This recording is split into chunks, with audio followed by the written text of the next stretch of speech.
अपने राशि परिवर्तन को लेकर। हाँ देखिए, शुक्रदेव 2 मई 2023 को राशि परिवर्तन कर चुके हैं और शुक्रदेव अपनी ही राशि वृषभ राशि को छोड़कर अपनी परम मित्र राशि यानी बुध की राशि में मिथुन राशि में संचरण कर चुके हैं।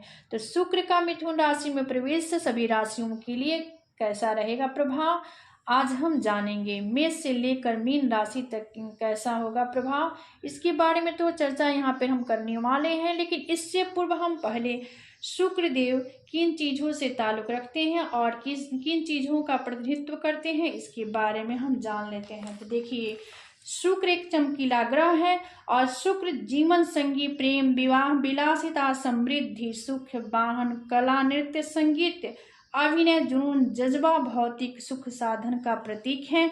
सौंदर्य और लग्जरियस से संबंध रखने वाले ग्रह हैं। तो जब भी शुक्रदेव का भ्रमण काल होता है तो हम सभी के लिए बेहद खास होता है। तो चलिए पहली जो राशि है, और चलिए पहली राशि जो है मेष राशि। मेष राशि के जो लोग हैं इनके लिए शुक्रदेव द्वितीय भाव सप्तम भाव के स्वामी होकर आपके तृतीय भाव में ही संचरण कर चुके हैं और इनकी दृष्टि जो होगी भाग्य भाव पे, धर्म भाव पे होगी। इसलिए यहाँ पर मेष राशि के जो लोग हैं इनका धर्म और अध्यात्म में रुचि बढ़ेगी, पारिवारिक जीवन सुखमय रहेगा, अपने रख रखाव पर विशेष ध्यान देंगे, आप उस पर खर्च कर सकते हैं। शैक्षिक कार्यों में सफलता मिलेगी, मान सम्मान में बढ़ोतरी होगी, शासन सत्ता का भी सहयोग मिलेगा। कारोबार व्यवसाय के प्रति सचेत और सजग रहें, मन में उतार चढ़ाव की स्थिति रहेगा, पिता का साथ और सहयोग मिलेगा, आपके पुरुषार्थ और पराक्रम में वृद्धि होगी। हाँ, यहाँ पर देखिए 9 भाव जो होता है हायर एजुकेशन के लिए देखा जाता है, यानी उच्च शिक्षा का विचार की जाती है। तो जो मेष राशि के स्टूडेंट हैं उनके लिए यह गोचर अति उत्तम है। इसके बाद आगे बढ़ेंगे और वृषभ राशि। देखिए वृषभ राशि के जो लोग हैं इनके लिए शुक्रदेव लग्न के स्वामी, षष्ठ भाव के स्वामी, षष्ठ भाव जो होता है रोग रिपू कर्जा इनमी का भाव है और इनके स्वामी होकर द्वितीय भाव यानी वाणी, जीवा, कुटुंब, परिवार, धन्य धान्य का भाव है। यहाँ पे इनका प्लेसमेंट होगा यानी विराजमान हो चुके हैं। इस दौरान काम काज में आपकी वृद्धि होगी, मित्रों का सहयोग मिलेगा, आत्मविश्वास से भरपूर रहेंगे, आत्म संयत रहें, अपने काम काज पर ध्यान केंद्रित रखें, मन अशांत रहेगा, थोड़ा इसका ध्यान रखिएगा। कार्य क्षेत्र में आर्थिक कठिनाइयों का सामना भी करना पड़ सकता है, किसी धार्मिक स्थान पर जा सकते हैं, खान पान का ध्यान रखें, परिवार कुटुंब से तालमेल बनाए रखें। चूंकि देखिए द्वितीय भाव में शुक्र के साथ ऑलरेडी मंगल भी है, वहां पे मंगल देव भी विराजमान है। इसके बाद आगे बढ़ेंगे मिथुन राशि। देखिए मिथुन राशि के जो लोग हैं इनके लिए शुक्रदेव पंचम भाव द्वादश भाव के स्वामी होकर आपके लग्न में, आपकी राशि में ही विराजमान है। इसलिए देखिए इस कंडीशन में आप स्वास्थ्य के प्रति सचेत रहें, शैक्षिक कार्यों में कठिनाइयां आ सकती है, सचेत रहें, सजग रहें, मन प्रसन्न रहेगा, पारिवारिक सुख में कमी आ सकती है, स्वभाव में चिड़चिड़ापन रहेगा, आहार व्यवहार का ख्याल रखें, संतान पक्ष से सहयोग मिलेगा, दुराचार अत्याचार से बचें, कला के लिए ये समय बेहतर है, उत्तम है। इसके बाद आगे बढ़ेंगे और कर्क राशि। देखिए कर्क राशि के जो लोग हैं इनके लिए शुक्रदेव चतुर्थ भाव एकादश भाव के स्वामी होकर आपके 12th हाउस में ही विराजमान है। देखिए कहा गया द्वादश का शुक्र जो है रति सुख प्रदान करते हैं, यानी जब भी द्वादश भाव में शुक्र का प्लेसमेंट होता है तो यहाँ पे अति प्रभावी हो जाते हैं और उत्तम प्रभाव देखने को मिलता है। देखिए तो ऐसे में आपकी जो वाणी होगी उसमें सौम्यता रहेगी, संयत रहे, शैक्षिक एवं बौद्धिक कार्यों में मन लगेगा, कारोबार में वृद्धि होगी, पिता से धन की प्राप्ति के योग भी बन सकते हैं, यात्रा का लाभप्रद रहे, यात्रा जो होगी लाभप्रद रहेगा, मन में उतार चढ़ाव के भाव तो आएंगे, मित्रों के साथ यात्रा पर जाने का योग भी बन सकता है, सुखद समाचार की प्राप्ति होगी, व्यय का भी संभावना है, व्यय हो सकता है क्योंकि द्वादश भाव व्यय खर्चा का भाव होता है, माता का साथ सहयोग मिलेगा, गलत आदत और आचरण से बचिएगा, वाद विवाद से थोड़ा दूर रहिए, इस दौरान कर्म प्रधान बने रहिएगा, आलस से बचना होगा। कुल मिलाजुला कर देखिए आपके लिए वल्ले वल्ले है, क्योंकि द्वादश के शुक्र के अच्छा प्रभाव ही देते हैं। इसके बाद सिंह राशि। देखिए सिंह राशि के जो लोग हैं इनके लिए शुक्रदेव तृतीय भाव दशम भाव के स्वामी होकर और आपके एकादश भाव में ही लाभ, जहाँ से हम प्रॉफिट लाभ और डिजायर का भाव होता है एकादश भाव, इस भाव में ही विराजमान है। तो इस अवधि में मन प्रसन्न रहेगा, लाभ की प्राप्ति होगी, यानी हर क्षेत्र से आपको प्रॉफिट होगा। शैक्षिक कार्यों के लिए विदेश जा सकते हैं, शासन सत्ता का सहयोग मिलेगा, रहन सहन अव्यवस्थित हो सकता है, भाग्य दौड़ की अधिकता होगी, राजनैतिक महत्वाकांक्षा की पूर्ति होगी, रहन सहन में संतुलन बनाए रखें, कारोबार का विस्तार बढ़ेगा होगा, अपने से संबंधों में निकटता आएगी, आय में वृद्धि होगी, जीवन सुखमय होगा, कला संगीत में रुचि बढ़ेगी, खान पान का ध्यान रखें, आपका रुतबा और रंगत बढ़ेगी। कुल मिलाजुलाकर आपके लिए भी यह राशि परिवर्तन अति उत्तम होगा। इस देखिए कन्या राशि के जो लोग हैं इनके लिए शुक्रदेव द्वितीय भाव नवम भाव के स्वामी हैं और आपके दशम भाव में ही विराजमान है। इनकी दृष्टि जो होगी सुख भाव पे होगी, यानी चतुर्थ भाव पे होगी, और चतुर्थ भाव से हम भवन भूमि वाहन का विचार करते हैं, निजी सुख का विचार हम चतुर्थ भाव से ही करते हैं, परिवार के सुख के बारे में जानना होता है तो चतुर्थ भाव को ही देखते हैं।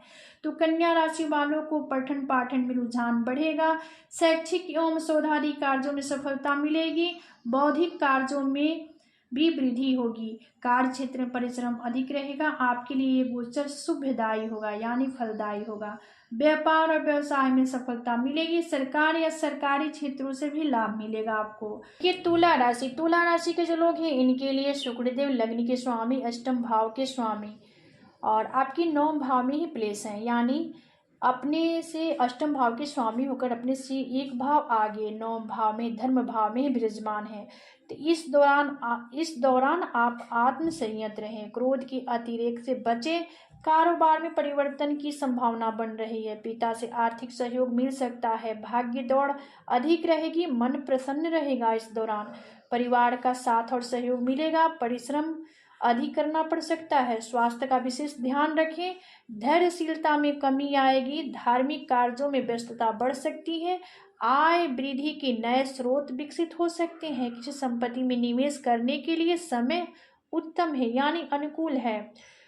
हाँ, यहाँ पर देखिए तुला राशि के जो लोग हैं इस दौरान मौज मस्ती से भरपूर रहने वाले हैं। इसके बाद आगे बढ़ेंगे और वृश्चिक राशि, देखिए वृश्चिक राशि के जो लोग हैं इनके लिए शुक्रदेव सप्तम भाव और द्वादश भाव के स्वामी होकर यानी 12th हाउस के स्वामी होकर और आपके अष्टम भाव में ही विराजमान है।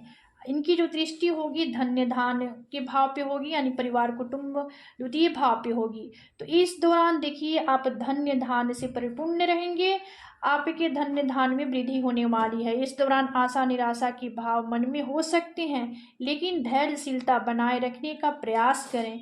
किसी मित्र के सहयोग से रोजगार के अवसर भी मिल सकते हैं, आय में वृद्धि होगी, अपने आप में संयम बनाए रखें। भाई बहनों के साथ धार्मिक स्थान की यात्रा पर जा सकते हैं, धन की स्थिति में सुधार होगा। हाँ, यहाँ पर जीवन साथी का स्वास्थ्य का ध्यान रखें। कुल मिलाजुला कर देखिए यह राशि परिवर्तन आपके लिए ठीक ठाक रहने वाला है। इसके बाद धनु राशि, देखिए धनु राशि के जो लोग हैं इनके लिए शुक्रदेव षष्ठ भाव एकादश भाव के स्वामी होकर आपके सप्तम भाव में ही विराजमान है, यानी षष्ठ भाव रोग रिपुर एनमी का भाव होता है और षष्ठ भाव के स्वामी अपने से एक भाव आगे सप्तम भाव में ही प्लेस है। तो इस दौरान आपको कोई अतिरिक्त जिम्मेदारी मिल सकती है, परिश्रम अधिक रहेगा, स्वास्थ्य का विशेष ध्यान रखिएगा, खर्चों में वृद्धि होगी। हाँ, धनु राशि के जो लोग हैं इनका जो स्वभाव होगा, मनोभाव जो होगा, क्षणे रुष्टा क्षणे तुष्टा के मनोभाव रहेंगे, धर्म कर्म में रुचि बढ़ सकती है, कारोबार का विस्तार होगा, दाम्पत्य सुख में वृद्धि होगी, माता से आर्थिक सहयोग मिल सकता है, स्वास्थ्य का विशेष ध्यान रखें। इसके बाद आगे बढ़ेंगे और मकर राशि, देखिए मकर राशि के जो लोग हैं इनके लिए शुक्रदेव पंचम भाव दशम भाव के स्वामी होकर आपके षष्ठ भाव में ही विराजमान है, यानी पंचम भाव के स्वामी अपने से एक भाव आगे जाकर षष्ठ भाव रोग रिपुर कर्जा एनमी का भाव है और वहीं पे प्लेस है। तो इस दौरान आप आत्मविश्वास से भरपूर रहेंगे, लेकिन परंतु आलस की अधिकता रहेगी।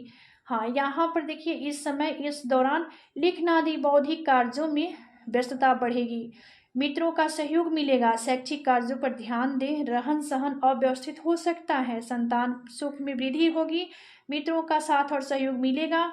हाँ, इस दौरान शुक्र से संबंधित चीजों में भी वृद्धि होने वाली है। हाँ, इस वक्त आप कर्तव्यवान और निष्ठावान बने रहिए, सब कुछ ठीक ठाक होगा। इसके बाद देखिए कुंभ राशि। कुंभ राशि के जो लोग हैं इनके लिए शुक्रदेव चतुर्थ भाव नवम भाव के स्वामी होकर आपके पंचम भाव में ही विराजमान हैं। इनकी दृष्टि जो होगी 11th हाउस पे होगी, यानी 11th हाउस जो होता है डिजायर का भाव है, लाभ प्राप्ति का और प्रॉफिट का भाव होता है। तो इस दौरान आपको प्रॉफिट हो सकता है और इस दौरान मानसिक शांति रहेगी, परंतु आत्मविश्वास में कमी देखने को मिल सकता है। स्थान परिवर्तन की भी संभावना बन रही है, घर परिवार से कहीं दूर रहना पड़ सकता है, यात्रा का भी योग बन रहा है, कार्य क्षेत्र में समस्याओं का सामना करना पड़ सकता है, खर्चों की अधिकता होगी। हाँ, यहाँ पर देखिए लंबे समय से रुके काम काज पूरे होंगे इस दौरान। इसके बाद आगे बढ़ेंगे मीन राशि। देखिए मीन राशि के जो लोग हैं इनके लिए शुक्रदेव तृतीय भाव अष्टम भाव के स्वामी होकर आपके चतुर्थ भाव में ही संचरण कर चुके हैं और इनकी जो दृष्टि होगी चतुर्थ भाव में प्लेस है, इनकी दृष्टि जो होगी कर्म भाव दशम भाव पे होगी। तो मीन राशि के जो लोग हैं, छात्र हैं, स्टूडेंट हैं, उनका पठन पाठन में मन लगेगा, यानी रुचि बढ़ेगी, कारोबार में वृद्धि होगी, परिश्रम अधिक करना पड़ सकता है, लाभ के अवसर मिलेंगे, वाहन सुख का भी लाभ मिलेगा, संतान के पक्ष से सुखद समाचार भी मिल सकता है। यहाँ पर देखिए दसम भाव जो है, यहाँ से कर्म भाव है, यहाँ से पिता का विचार की जाती है, तो पिता का सानिध्य आपको मिल सकता है। हाँ, यहाँ पर देखिए आपके पराक्रम और पुरुषार्थ में वृद्धि होगी, यात्रा से भी लाभ मिलेगा, यानी यात्रा जो होगी वह लाभप्रद होगी। कुल मिला जुला कर देखिए मीन राशि के जो लोग हैं इनके लिए यह राशि परिवर्तन वल्ले वल्ले रहने वाला है। तो देखिए हम शुक्र देव के कुछ उपाय बता रहे हैं। शुक्र ग्रह को मजबूत करने के लिए कुछ उपाय हैं जो कि यहाँ पे हम बताने जा रहे हैं। देखिए भोजन में चीनी, चावल, दूध, घी से बना चीज का सेवन करें और इसके बावजूद भगवान शिव की दूध और सफेद फूल अर्पित करें, शुक्र का बीज मंत्र का जाप करें, शुक्रवार का व्रत रखें और महिलाओं का सम्मान करें। तो आज का विषय यहीं समाप्त होता है, मिलते हैं अगले वीडियो में एक नए विषय वस्तु के साथ, तब तक के लिए धन्यवाद।